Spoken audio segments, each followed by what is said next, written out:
दोस्तों, आज हम बताने वाले हैं तारे और ग्रह के बारे में। 2009 से केपलर अंतरिक्ष दूरबीन, जो ग्रहों की खोज के लिए पारगमन विधि के साथ साथ गुरुत्वाकर्षण, माइक्रो लेंसिंग, रेडियल वेग और प्रत्यक्ष इमेजिंग जैसी अन्य विधियों का उपयोग करती है, 5000 से अधिक बाह्य ग्रहों की खोज में सहायता की है। हमें 1992 तक ये भी नहीं पता था कि हमारे सौर मंडल के बाहर अन्य ग्रह भी मौजूद हैं, यानी सिर्फ 3 दशक पहले। और अब आधे से भी कम जीवन काल में हमने आकार, कक्षा और संरचना में भिन्न भिन्न हजारों ग्रहों की खोज कर ली है। जब बाह्य ग्रहों के प्रकार और संरचना की बात आती है तो ग्रहों की विविधता होती है। इनमें से 30% बृहस्पति और शनि जैसे गैसीय दानव हैं। इन ग्रहों में हाइड्रोजन और हीलियम गैसें होती हैं। ठोस कोर के ऊपर गैसीय विशाल बाह्य ग्रहों की एक विस्तृत श्रृंखला है। इनमें से कुछ बृहस्पति से भी अधिक बड़े हैं तथा कुछ तारे के बहुत निकट परिक्रमा करते हैं, जिसके कारण एक ऐसा ग्रह बनता है जिसे गर्म बृहस्पति के नाम से जाना जाता है। बाह्य ग्रहों की खोज के आरंभिक दिनों में इन गर्म बृहस्पति ग्रहों का पता लगाना आसान था, क्योंकि इनका आकार बड़ा था और तारे पर इनकी कंपन स्पष्ट थी। इनमें से 35% ग्रह नेपच्यून जैसे हैं। इन ग्रहों में आमतौर पर हाइड्रोजन और हीलियम की प्रधानता वाला वायुमंडल होता है तथा इनके केंद्र में चट्टान, बर्फ और भारी धातुएं होती हैं। जब इस प्रकार के ग्रह अपनी कक्षा से बहुत दूर होते हैं तो वे बर्फ के विशालकाय ग्रह बन जाते हैं। जब वे सूर्य के करीब होते हैं तो उन्हें गर्म नेपच्यून के रूप में जाना जाता है। 4% ग्रह पृथ्वी, मंगल, बुध और शुक्र जैसे छोटे चट्टानी ग्रह हैं। ये प्रतिशत बढ़ सकता है क्योंकि हम छोटे ग्रहों का पता लगाने में बेहतर हो जाते हैं। और अंत में 31% सुपर पृथ्वी हैं, जिन्हें कभी कभी मिनी नेपच्यून के रूप में संदर्भित किया जाता है। इनमें से कुछ ग्रह चट्टानी दुनिया, जलीय दुनिया या पृथ्वी जैसे ग्रह हो सकते हैं, जो मोटे गैसीय वायुमंडल से ढके हुए हैं, जिनका हम क्षण भर में पता लगा सकते हैं। जैसा कि आप देख सकते हैं, ये श्रेणियां व्यापक हैं और इनमें कई उपप्रकार शामिल हैं। विभिन्न संरचना, कक्षा, आकार और घनत्व के कारण ग्रहों की बहुत बड़ी विविधता है, जिसे हम अभी समझना शुरू कर रहे हैं। गर्म बृहस्पति, गर्म नेपच्यून और मिनी नेपच्यून जैसे नाम कुछ हद तक गलत हैं। हम उनका नाम अपने ग्रहों के नाम पर रखते हैं क्योंकि वास्तव में हम केवल उन्हीं के बारे में जानते हैं, उन्हीं से हम उनकी तुलना कर सकते हैं। जब बाह्य ग्रहों की बात आती है तो हम अभी तक उनके बारे में जान भी नहीं पाए हैं। हमने अभी अभी अपनी आंखें खोली हैं। बाह्य ग्रहों की सबसे रोमांचक श्रेणी सुपर अर्थ है।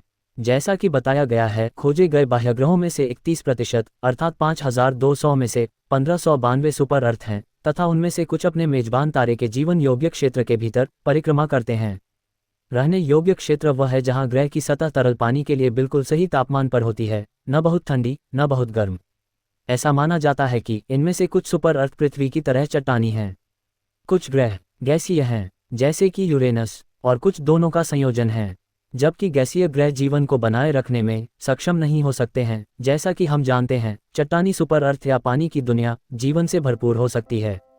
जब हमारे सौरमंडल के बाहर किसी अन्य ग्रह पर जीवन की तलाश की बात आती है तो वे प्राथमिकता में होते हैं। हमारे द्वारा जीवन योग्य क्षेत्र में खोजे गए प्रत्येक चट्टानी ग्रह, चाहे वह बड़ा हो या छोटा, जीवन की संभावना वाले होते हैं, जैसा कि हम जानते हैं।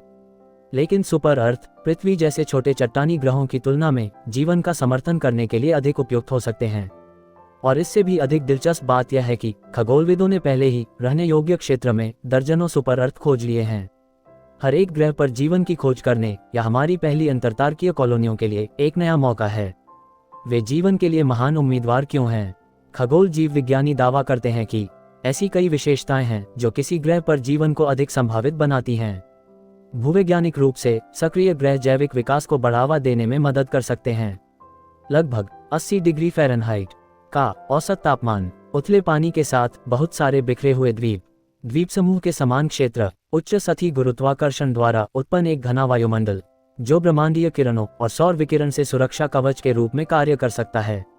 और अंत में एक ग्रह जो लंबे समय तक जीवित रहने वाले तारे की परिक्रमा कर रहा है, क्योंकि उस प्रकार के तारे में जीवन के पनपने की संभावना अधिक होती है। हाँ, तारे भी कई प्रकार के होते हैं। ओ, बी, ए और एफ तारे आकाशगंगा के सभी तारों का लगभग 3% हिस्सा बनाते हैं, लेकिन उनके छोटे जीवन काल के कारण वे जीवन के लिए अच्छे उम्मीदवार नहीं हैं, जैसा कि हम जानते हैं। जी तारे, जिन्हें हमारे सूर्य की तरह पीले बौने के रूप में भी जाना जाता है, आकाशगंगा के केवल 7% तारे हैं।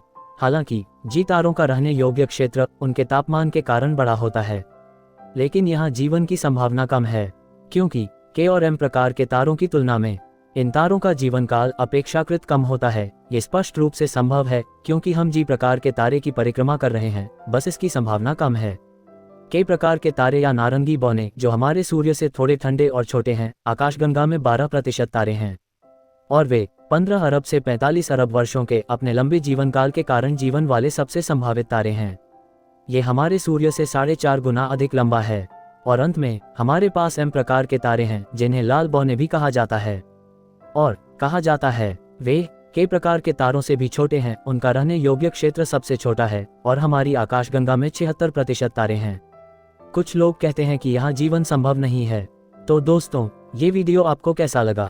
अगर अच्छा लगा हो तो लाइक बटन जरूर दबाएं और इस चैनल को सब्सक्राइब कर लीजिए ताकि आप मेरे नए वीडियो सबसे पहले देख सकें। घंटी आइकॉन को भी दबाना ना भूलें ताकि आपको मेरे हर नए वीडियो की नोटिफिकेशन मिल सके।